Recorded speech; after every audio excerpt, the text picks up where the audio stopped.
Greetings, everyone. We have a few more people that are still joining, so we'll start in about a couple minutes. And this is Travis, by the way. So we'll give people a few more chances to jump online, and then we'll get going.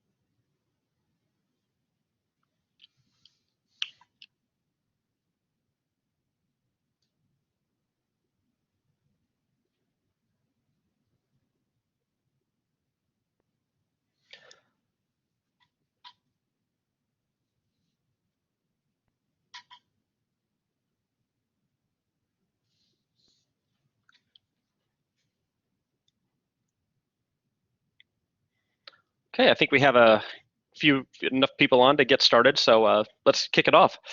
So thanks everyone for joining. I know it's tough to break away or use your lunch hour to join a webinar, so we're glad for anyone who is able to join us. My name is Travis McNeal, and I am going to be presenting the topic today of organizational change management. Just a little bit about me. I work at Walmart. I'm in their HR space, leading the change management training and communications for a large ERP project that's being deployed internationally. And for those of you who may not know, an ERP is a enterprise resource planning or a software system, basically, that we're deploying across the entire globe. And that's my role. Before I joined Walmart 5 years ago, I was with an external consulting firm called the Continuous Learning Group. And there I helped organizations go through other change management efforts, whether it was talent management, talent planning, those sorts of things. And I did that for about 8 years before I decided, the life of a consultant gets a little tiring being on the road all the time. So I decided to come work for Walmart. So now I'm here in Northwest Arkansas, and let's go ahead and get started. So let me just kind of tell you a story to kick it off. So back in 2002 or 2005, there was an oil refinery down on the Gulf Coast in the United States. In October 2nd, 2005, this refinery suffered a massive fire, a massive explosion. Fortunately, no one was hurt, but it certainly caused a lot of damage. I think when the final estimates were all accounted for, there was around $60 to $70 million in damage that was lost due to lost productivity, ruined equipment, that sort of thing. And what was really particularly frustrating to the refinery leadership about this specific instance and why it left such an indelible image on the leaders there was that just 18 months prior to this particular fire, they had a similar incident with a very similar cost. And because of that incident that occurred 18 months prior to this one, they went on this large project. They felt like they needed to change how they were operating. They needed to do something to stop these unplanned events from occurring.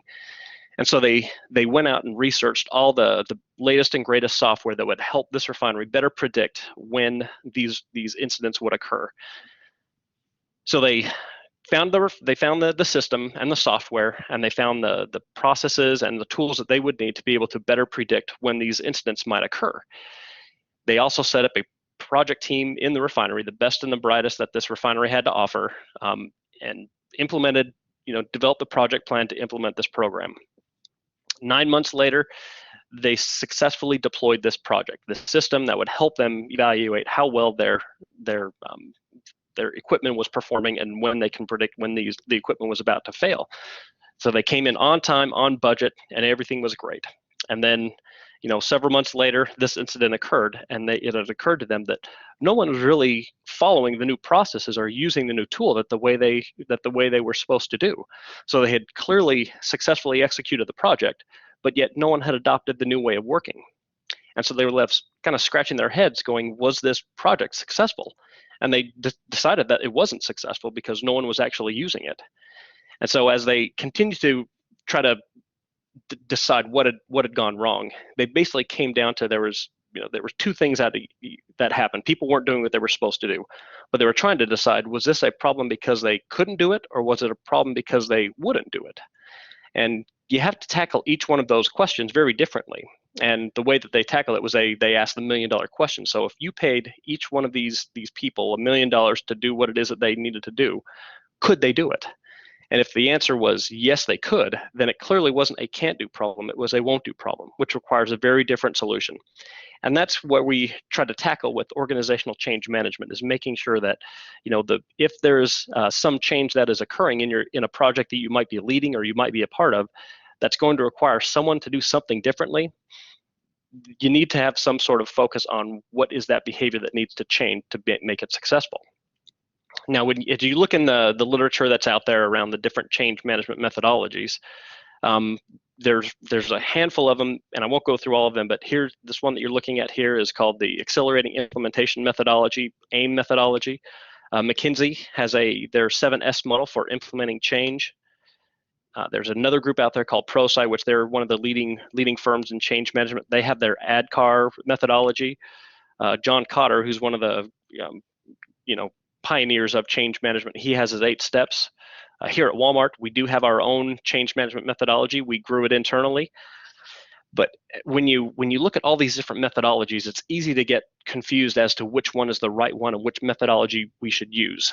And one of the things that we tried to do here in the Master's of Science and Operations Management program was to set up a course that would help identify what are the common threads that link all of these together. What are the common ingredients that each one of these things have? And let's try to help prepare students for how to address each one of those things. And when you look at all of those different methodologies, if you strip the names away and just look at the key ingredients that each one of them have, they all really basically have 6 things that are in common amongst all of them. And there are some variation of these 6 things. So for example, there's typically some reason for change. There's some something that has occurred or some event that the organization realizes, we've got to do something differently. We can't continue down the way that we've been going. The second one that these methodologies have in common is the need for sponsorship or leadership in the organizational level, and that's at all levels, but primarily at the top level leadership. The third one that we'll talk about is these typically have some sort of clear focus on what exactly needs to change, what specifically needs to be done differently. The fourth one is typically some understanding of what the culture or what the environment is like, and where might there be pitfalls to implementing whatever project or change that it is that the organization needs to make.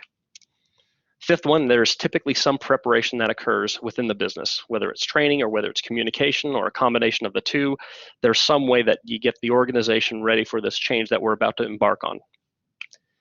And then the last one, there's typically some emphasis on how do you monitor, how do you change behavior at the once you go live? How do you ensure that this behavior change that would like to occur has remained? So it's those 6 ingredients that we'll spend the bulk of the time talking on, and it's those 6 ingredients that we really try to walk our students through as we in the course, the Organizing for Change course. So let's continue on.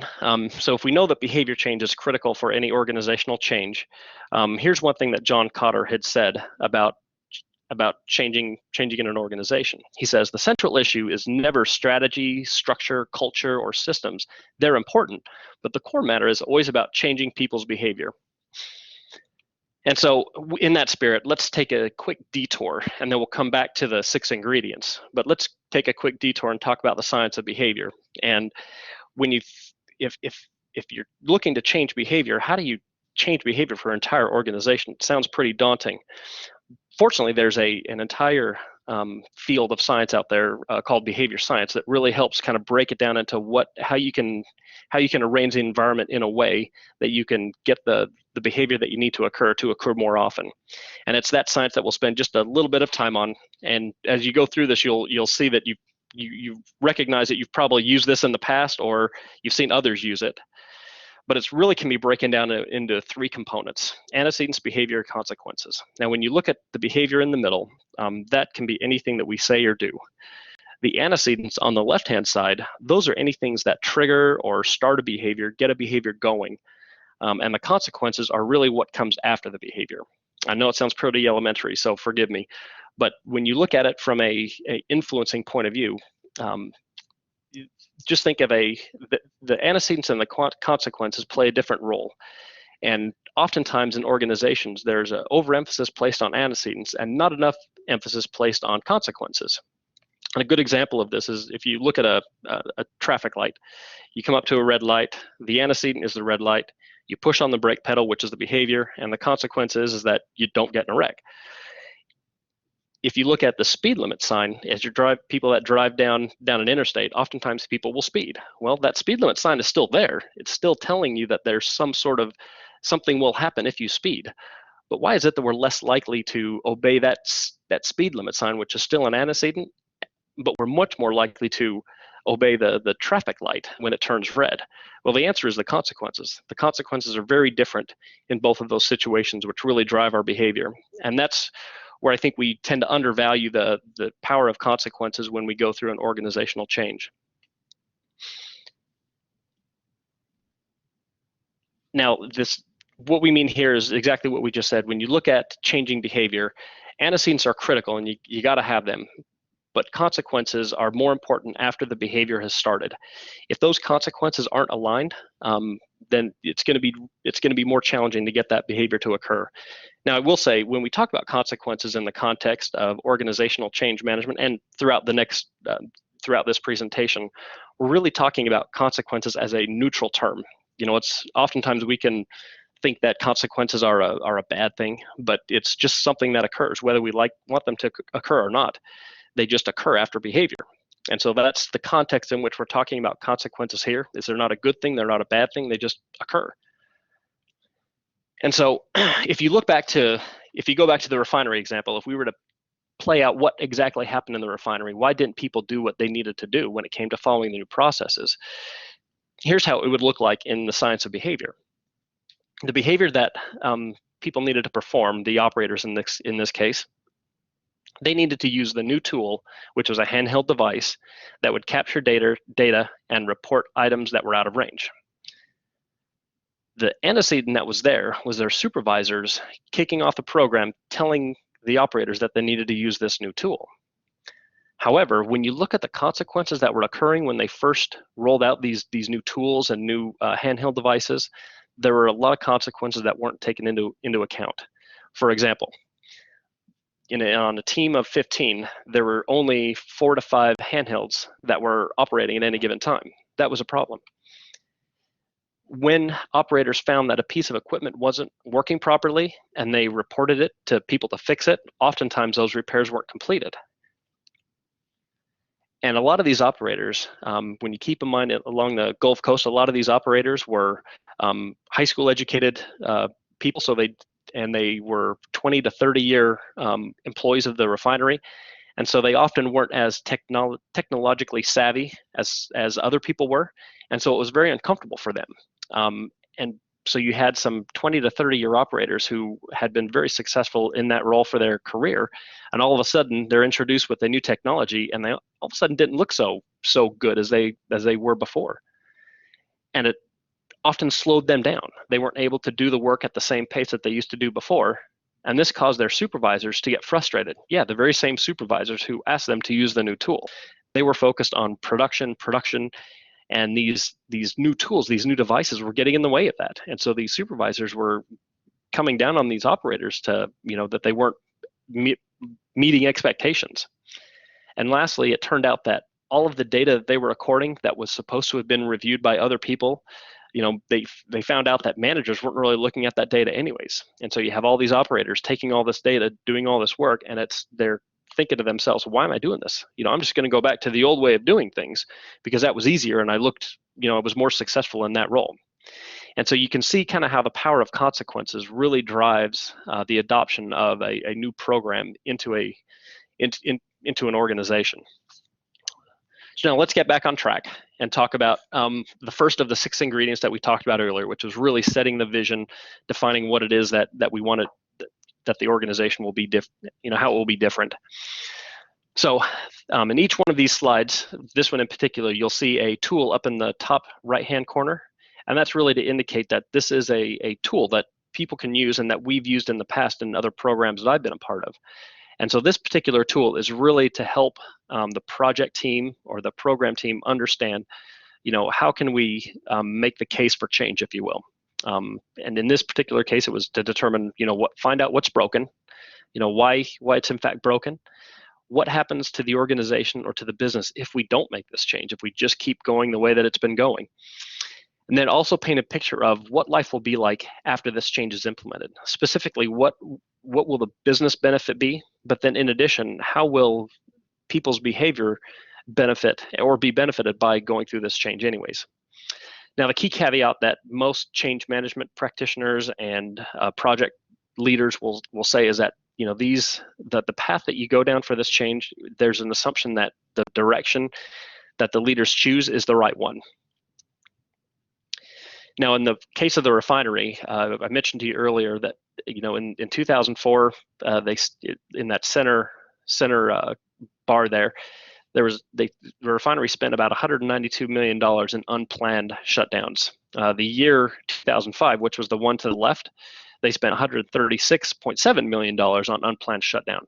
So clearly there was a real business reason for making the case for change. And so with that said, the refinery said, we've got to do something different. They tried to implement the handhelds. They realized it didn't take, and so they did a reboot.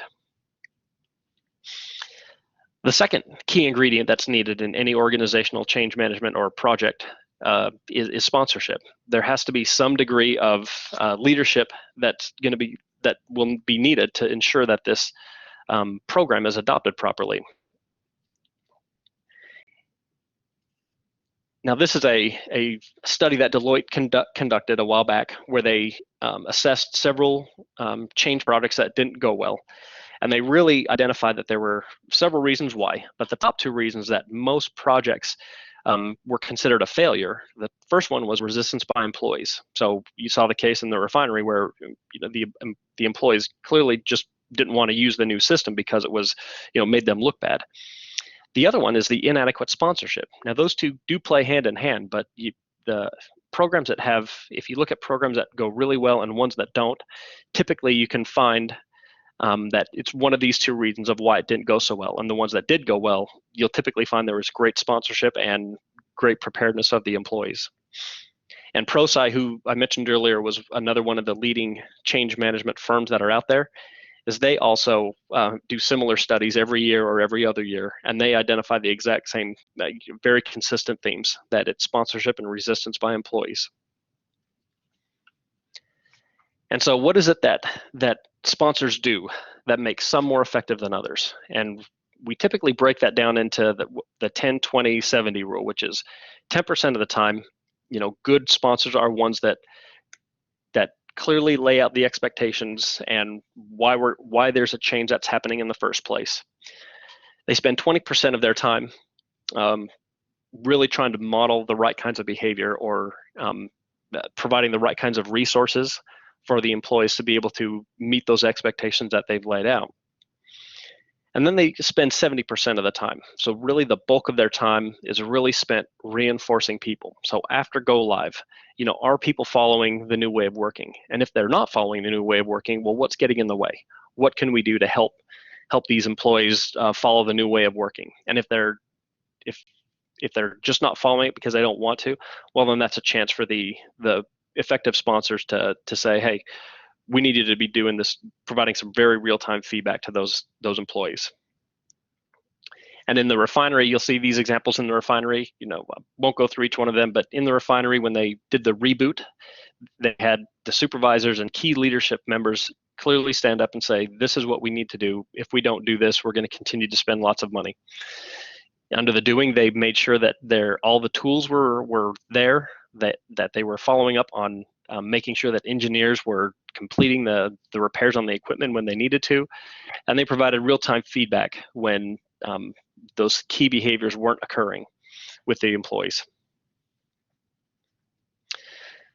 And I've also put in these little sticky notes in there that say validate with sponsors to help the sponsors understand their role. This is one of those, I've put a sticky note next to each one of these slides where this is a time when you clearly identify what these things are that sponsors need to do, that you validate it with them to say, hey, for this program to work, here's the role that you play in making sure that we can get this program launched successfully and sustained successfully. And when you have good sponsors that do this, it really makes a difference in the uptick of the adoption of the program.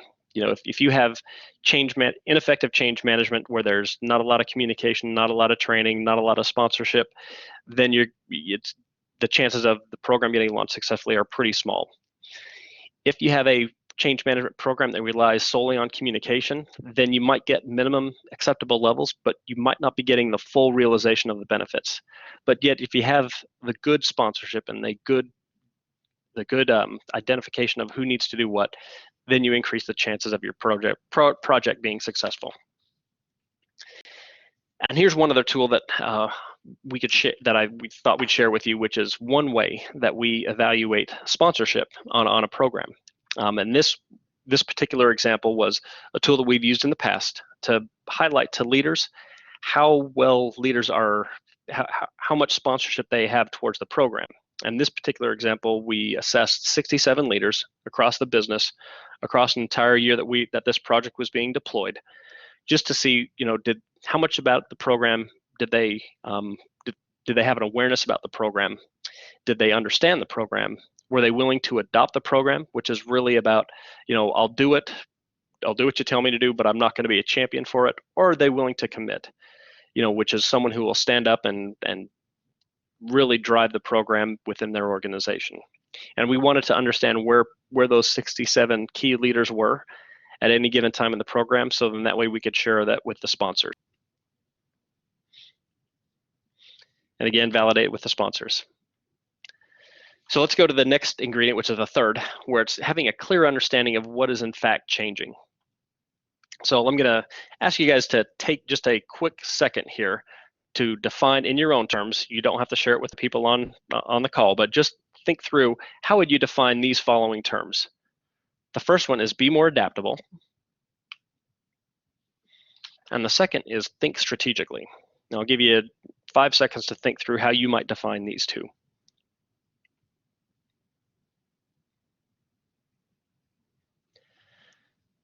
Now, as you thought about that, I would, if I were a betting man, I would bet that there are a lot of, if I were to ask everyone on the call, you know, how you define these, I bet we'd get several different answers. And sometimes when we're defining what exactly needs to change, sometimes the definition of what needs to change can be equally ambiguous. And when you have different people that understand what the requirements are, it makes it difficult to be able to identify what those right behaviors are. And so one of the things that we try to do is get away from these general descriptions like you see here and get more precise. And one tool that I use to help me make sure that we've got the right definition of behavior there is what I like to call the WTCA, which is would 2 or more consultants agree? Now, if any of you have ever worked with consultants, they're bright people and they're often very opinionated, and sometimes their opinions of organizational issues can be conflicting. And so the idea is if you can pinpoint behaviors well enough to where 2 consultants have no choice but to agree, then chances are you've got a very good definition or a very good behavioral description that will be easily executed by the people who need to adopt the new way of working. Now, when you look at the refinery, here's their original definition of what they needed their operators and engineers and mechanics to do. They wanted them to own reliability. Well, that definition was, again, a very vague definition. And if you were to ask a lot of those people, they would say, well, yeah, I know we own reliability, and I take reliability very personally. And reliability is just the health of the equipment, making sure the equipment is running at all times and not breaking down. But what they found is that there are very specific roles that each person played when it related to owning reliability. And the example that I'll show you here is how they built out owning reliability for the operators. And for them, this is how they defined it. You know, for an operator to be seen as owning reliability, they needed to complete rounds, which were, you know, a check around the equipment twice per shift. anything that was out of range when they conducted that round, they were required to report that to the engineer on that shift. The third one down on the bottom left is they needed to complete any preventive maintenance activities that were scheduled on time. And then the fourth one that they had was that they had a weekly meeting that went through all the issues that were going on in that specific part of the refinery, and they needed to attend that meeting to provide an update on were these pieces of equipment fixed. And so once you clearly defined that, there was a, that was one of those, they were prescriptive enough to where, there was, everyone knew exactly what they needed to do.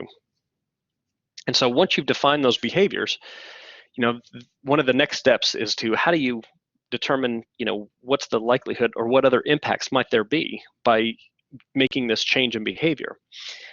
And I won't go through this entire tool, but this is a tool that we use in projects, and we go through it and we dig pretty deep into it in the organizing for change course. But it's really about, when you make this change, what are all the factors that go into the likelihood that this behavior will be performed by the key people. But you can, this is a very detailed way of getting at it, and it's a very good assessment. However, when you break it down, there's really 4 things that you need to find out. What do people do today? What will people do tomorrow? Is the difference between those two, is that a big deal? And if so, why? Or if not, why not? And if you can figure out those 4 things, then you'll be in good shape. Now, the key is that once you're done understanding this impact analysis, then it's also good to be able to make sure you can take that to the sponsors and let them say, hey, we're embarking on this change. Here's what the impact is going to be, and here's what you need to be ready for. And the 4th ingredient that we've got is trying to identify what is the project up against. Now, one of the things that we like to say in change management is no project or implementation occurs in isolation. There's always other programs that are occurring, and how do you know which ones are going to maybe conflict with yours or get in the way of your project being more successful? And so one of the primary objectives of really conducting an assessment, which is typically what we like to do to uncover what's going on, is it allows us to see what other projects might be going on. And then the other and more important thing is it uncovers points of resistance. So where might employees be feeling like they don't want to perform this new way of working? And really kind of helps plan around how do you make those instances more or less painful or even better. And so in change management nomenclature, you'll see this graph that you're looking at right here is what we often refer to as the change curve. And if for those of you who are familiar with change management, you've likely heard this before. But there's typically a curve that occurs with change. And so if you have performance onto the left-hand side and time along the bottom, this is a curve that we all go through, whether it's a good change or whether it's a bad change. Think about when you took a new job, or you started when you started school. There's always a period before you get started where it's real exciting, but then you get to a point to where it doesn't feel good. You're staying up late. It's harder than you thought it would be, and you get to your performance dips over time. But as you keep at it, you typically get better, and you come to accept it, and then you eventually come to a point where you just accept the way things are, and it's actually not that bad, and in fact might be better than the way things were before. And so when you talk about change management, it's important to understand that this will occur with any change, good change or bad change. The idea for change management is to really help people get through that curve, not to eliminate it, but to get through it more quickly. And this is one tool that we use to help evaluate how are people feeling about this particular change that's being implemented. Now, this was a assessment that we did 6 months apart from each other. The ones on the left of each one of the categories was done, I think, in December, and then the other one was done in August. So really to gauge, have people improve their view of the project and their role in the project once it's implemented.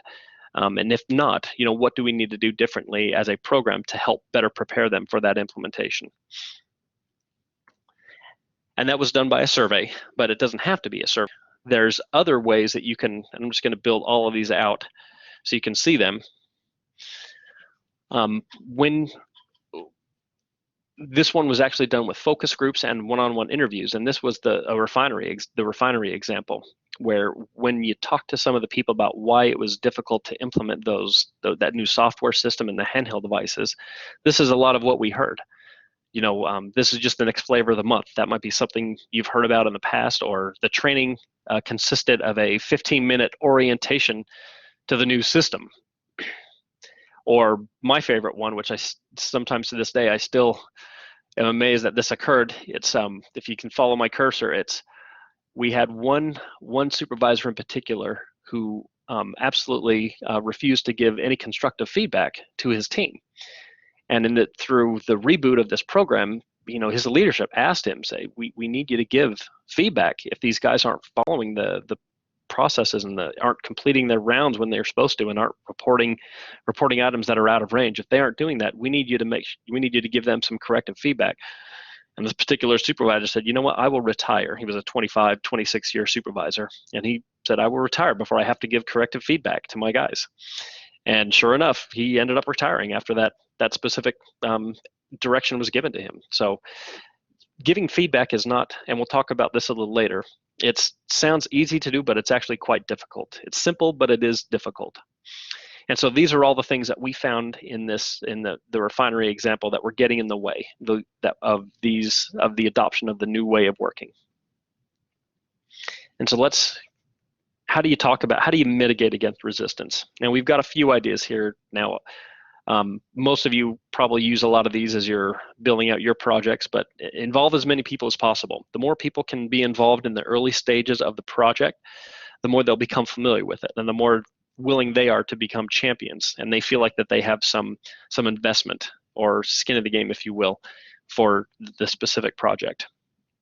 You need to train when needed. So if people don't have the proper skills, if it is a new skill that's going to be required, remember to train. And sometimes you do need to include what we call the soft skills, which are leadership, how to give feedback.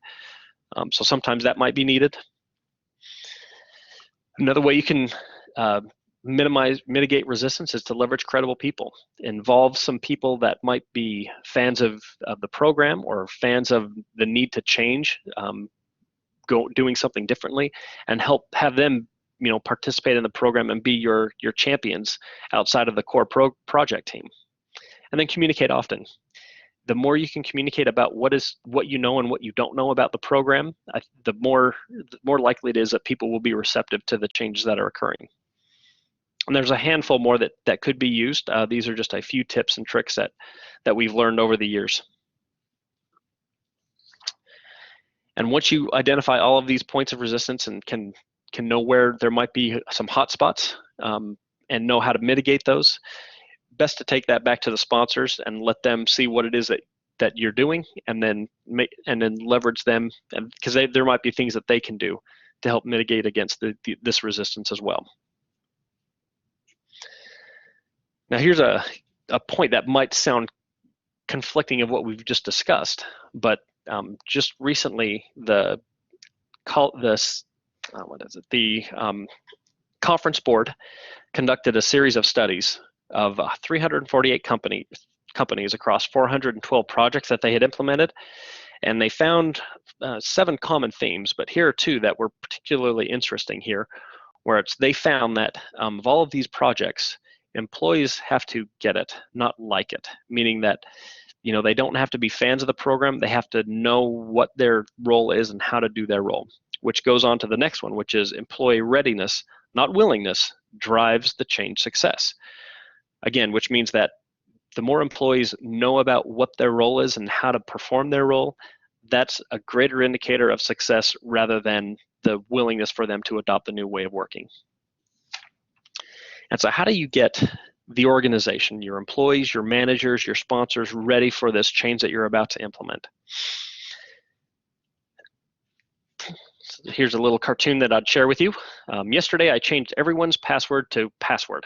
I sent it to everyone in a memo and put it on a big sign on the wall and printed it on all of the coffee cups. Guess how many people called me this morning because they forgot their password? There's lots of hash marks on the wall. So clearly they had done their jobs in terms of communicating. I think it just highlights the need to say, you know what, you can never over communicate when it comes to needing people to do something differently. And so what are some ways that you can increase the odds that the communication that you need to make when embarking on this change is going to stick with the people whom it matters? And there are a few things, and we won't do the exercise per se, but when you think about it, there's all these different, let me go back. There's all these different mediums that we can use or have used in the past.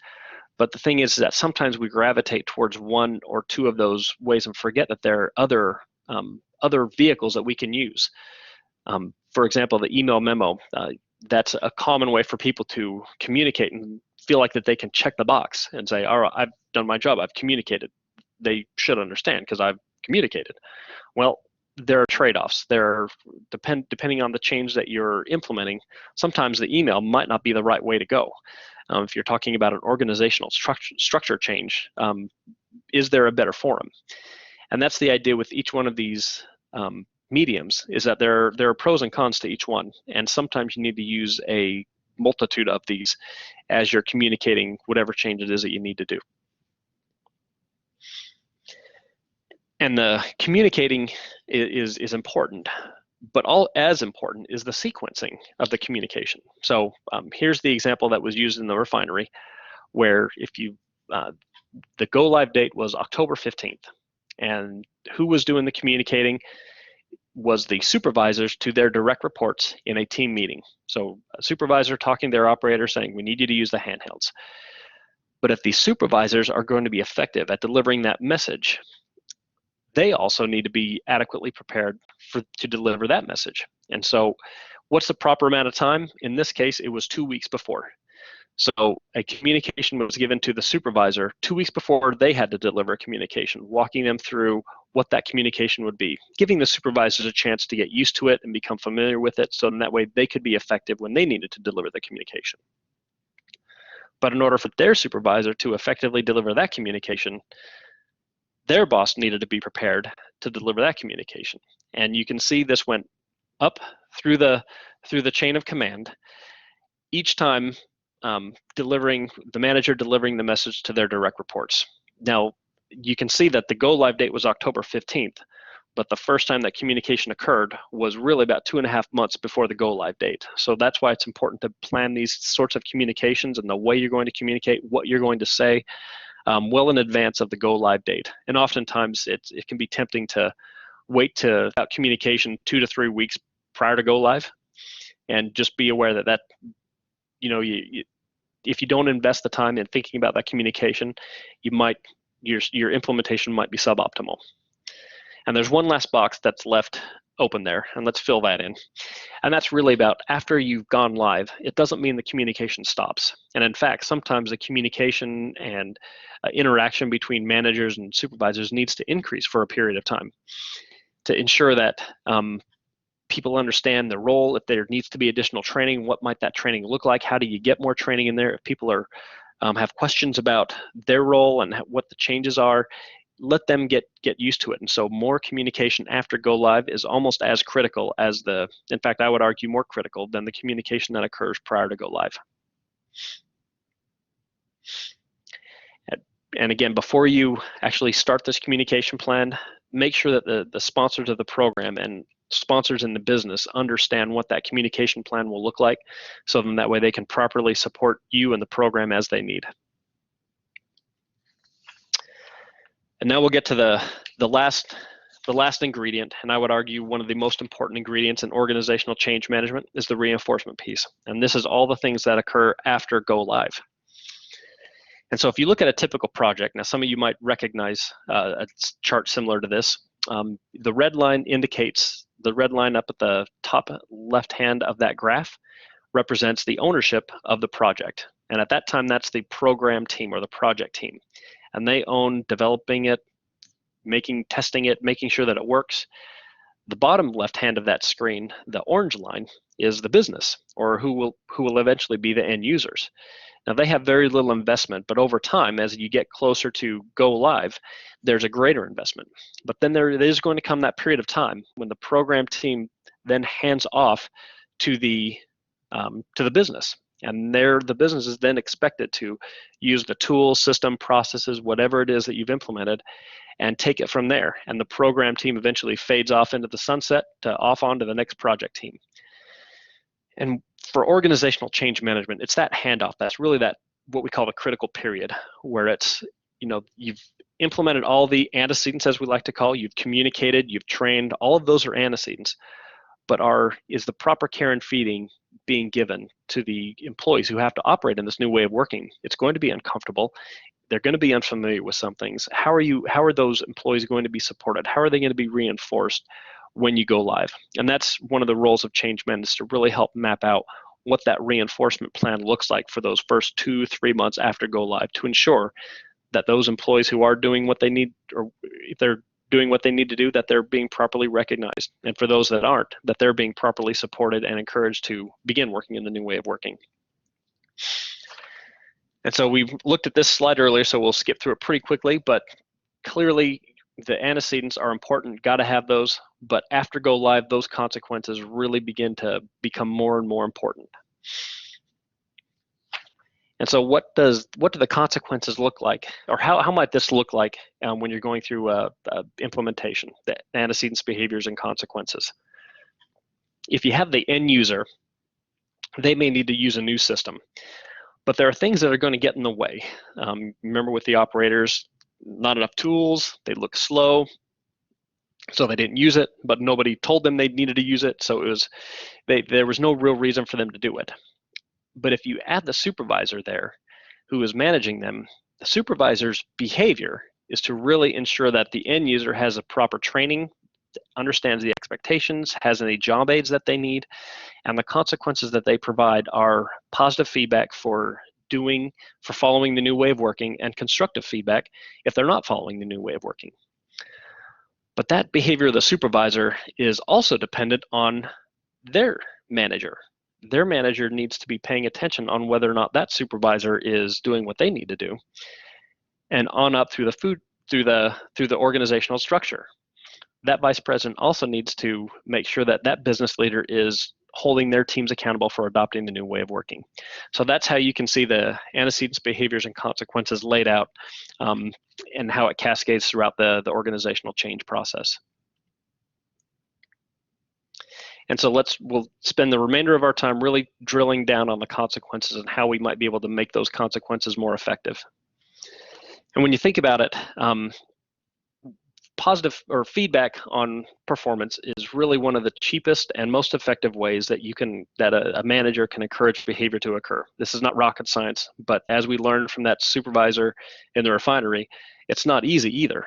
While it's simple, it's very difficult for some people to be able to have tough conversations, and equally difficult it is for some people to also maybe give positive recognition for people who do a good job.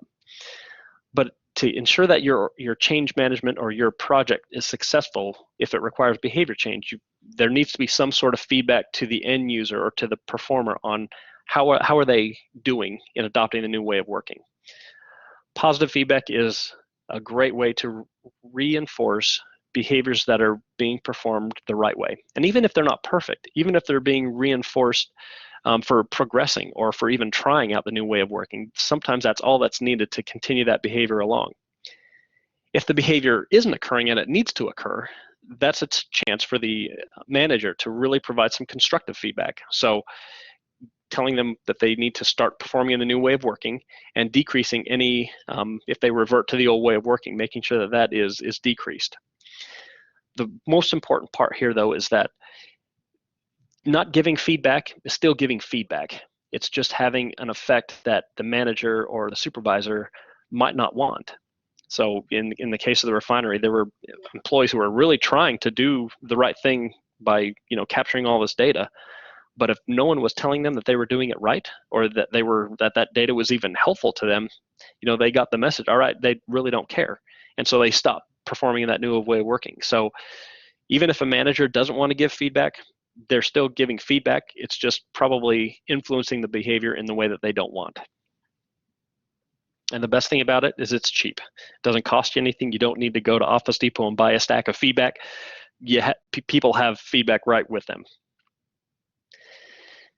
And this last piece is really about metrics. So, and we say clearly linked to behavior because it's easy to be satisfied with behavior or metrics that determine cost savings or whatever. But the more you can closely tie metrics, performance metrics, to individual performance or adoption of behavior, the greater chance that supervisors will have to be able to give feedback to their employees on whether or not they're following the new way of working.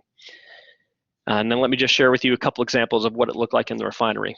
So these three charts, you'll see the baseline was in 2005, so right after they had the big incident. This is where the status of these three critical behaviors were. The percent of rounds completed was at 57%. Over time, over the next 3 years, that improved to 99%. The percent of PMs, preventive maintenance tasks, completed at the time of the baseline was 31% of preventive maintenance tasks were completed on time, and 85% by year 3. The percent of items that were out of range, or the percent of time, I should say, that a specific piece of equipment was out of range was initially at 10.9%, and it decreased to 2.5%. Now, those behaviors were, or those metrics were ones that managers could then take to their employees and clearly provide some feedback to say, hey, here's how we're doing. We need to be doing better. But then the question is, well, did this help? Because that was in the early stages of the program. There was a lot of resistance to the reboot of the program and to whether or not these specific items were going to really impact reliability. And so there was a lot of skepticism the first several months that this program was relaunched. But over time, they found that it did matter. And if you look at the bottom line on the far left-hand side, you'll see the number of unplanned shutdowns that occurred within the refinery was 32. By year 1, it reduced to 17. Year 2 was still at 17. And year 3, they completely eliminated unplanned shutdowns for that year. And so clearly, that had the behavior that they had clearly had an impact on refinery reliability. Now, the disclaimer that ought to be made here is that there were a lot of other things that were occurring within the refinery at this time that allowed these numbers to be achieved. But the common consensus among the leaders there in the refinery was, yes, we invested a lot had a lot of capital investment. We improved a lot of the equipment, but had the behavior not changed, we wouldn't have gotten those kinds of results. So clearly behavior is critical, and they found that to be very helpful. And so as you're thinking about a project that you might be a part of, be asking yourself, do these ingredients that we've just talked about exist? Is there a clear business case? Is there a reason why the organization should be making this change? Is the sponsorship where it needs to be? Are the right leaders in place? And are they willing to champion and hold people accountable for the results? Is there a clear description of what needs to change and why? Do we understand what pitfalls might exist out there, where resistance might be in the employees? Are people properly trained, and is the communication getting through to the people about what in fact needs to change and when it needs to change in their role in that change? And then lastly, are we following up? Are we holding people accountable, and are we recognizing those people who are doing what it is that we are asking them to do? And if these ingredients can be added to any project that requires someone to do something differently, the chances of success for your project is just going to increase greatly. You can move from employees just doing the bare minimum, or to even disregarding the implementation at all, to employees willing to adopt the change and really be successful with that change. And that is the presentation. There's some time left for questions if there are people who have questions. Okay, actually we've got a couple of people, Travis, this is Mary, that have emailed questions in. If you would like to include your question, please email msomweb@uark.edu, not msomwebinar@uark.edu, msomweb@uark.edu. And I have one question here. How do you create change management capabilities in the project leads that are close to the work, as opposed to consulting and being perceived as only an advisor, often not credible to folks doing the work? That's the first question. Um, I think it depends. The one way that we have really tried to ensure that change management capability is embedded within the project is through training. And fortunately, while the case study that I used in this particular presentation, it was a good case study, change management done well. We've been a part of change management efforts that haven't gone well. And fortunately, we've had some examples of what happens when change management isn't included and isn't given the kind of priority that it needs to. And that's often enough to be able to ensure that people are giving change management the proper consideration. Because you're absolutely right. Sometimes change management can often be seen as kind of the the soft side. We'll do it if we have to do it, but when you can clearly illustrate that if people don't do or don't adopt what it is that you're implementing, and it won't make a difference, or it doesn't help them, then I found that they typically get it. Cool. Very great. Thank you. The next question is, please discuss what's in it for me. How do you get people to adopt your ideas? Again, I think it's very situational. For this particular, I'll just use the example for the refinery. For this particular example, how we conveyed the need to go down this path to them, what's in it for them, was equipment that breaks down unexpectedly is often unsafe. It puts employees in a very risky situation. And so when you can tell them, hey, if you get better, if reliability improves, you're going to be safer, and there's less of a chance of you being hurt, then that was one way that we were able to convey the what's in it for me. But again, it's going to depend on your situation, and sometimes, just to be completely candid, sometimes there's nothing in it for the end user, other than this is compliance related. You have to adopt a new way of working, and in those cases, it's not being vague or trying to spin it. It's simply calling it what it is. It's a compliance related issue. We might not like it, but we're going to have to do it, and if we don't do it, then we could be in trouble. Very good. Very good. And finally, a third question was, the methodology described seems very top-down. Could you comment on including employees in determining the new program? For example, involving the operators at the refinery in determining the new behavior. Yeah, I think that's a great question. And it does seem top-down driven. And when there was one slide that I mentioned earlier where we talked about change champions.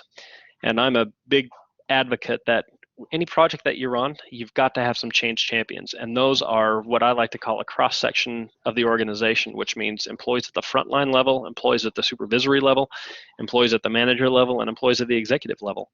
And when you can get all of those people as part of the project, maybe not as a project team member, but someone who can weigh in and give you feedback on how this is how the project is unfolding, then they will feel like that they have had skin in the game. They feel like that they've contributed, and then we've often leveraged those people, say, hey, we didn't just create this in a silo. This was provided by, these frontline employees, and we'll name them off, and then these supervisors weighed in on this program, and we list them off. And so that's, I apologize if we've conveyed the intent that it's a top-down driven, but I would argue against it being a top-down driven. I mean, you need top-down driven 100%, but the more you can involve everyone in the organization, the better off and the greater likelihood of success that you'll have. Very good. Thank you so very much. And if anybody else would like to add a comment via the chat, note that there's a little chat bubble down there. So, as we close out with today's webinar, feel free to add your quick comments there or any further questions. And before everyone goes, let me go ahead and make a quick push for our upcoming webinars. This one was great, so we hope that you join us for our upcoming webinars in January, February next year. So thank you so much for joining us, and thank you so much to our presenter. My pleasure. Thank you, everyone.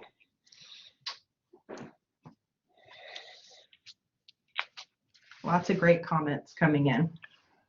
Oh yes, and we have an MSOM program Facebook page that Ashley's just posted the address to. So if you're not already part of our Facebook page, please think about joining it. And if I can just add one more comment, Mary, you know, this, for those of you who might be interested in joining the organizational change class, the operations management program has been a great program. It's really flexible for anyone who might not be a student in the program. You know, strongly consider it. There's a lot of really great courses in that program, great instructors, and they're also the best thing about it is that these courses can be, you know, online, in person, or a hybrid of the two. And they do some really have some really good courses in there that really help upskill anyone who's interested. Plus, you get a master's degree out of it, which is a great thing. Absolutely. Thank you so much. Thank you. Yes.